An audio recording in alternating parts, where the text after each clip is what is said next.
Existem dois tipos de reencarnações estelares que estão aqui na Terra no momento.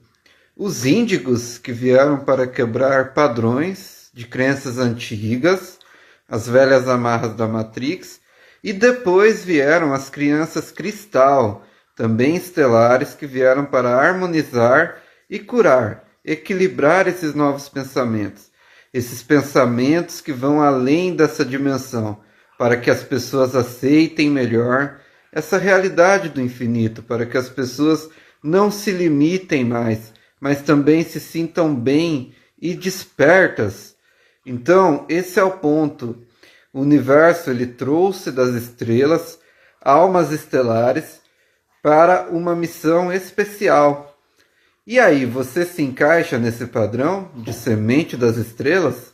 Namastê!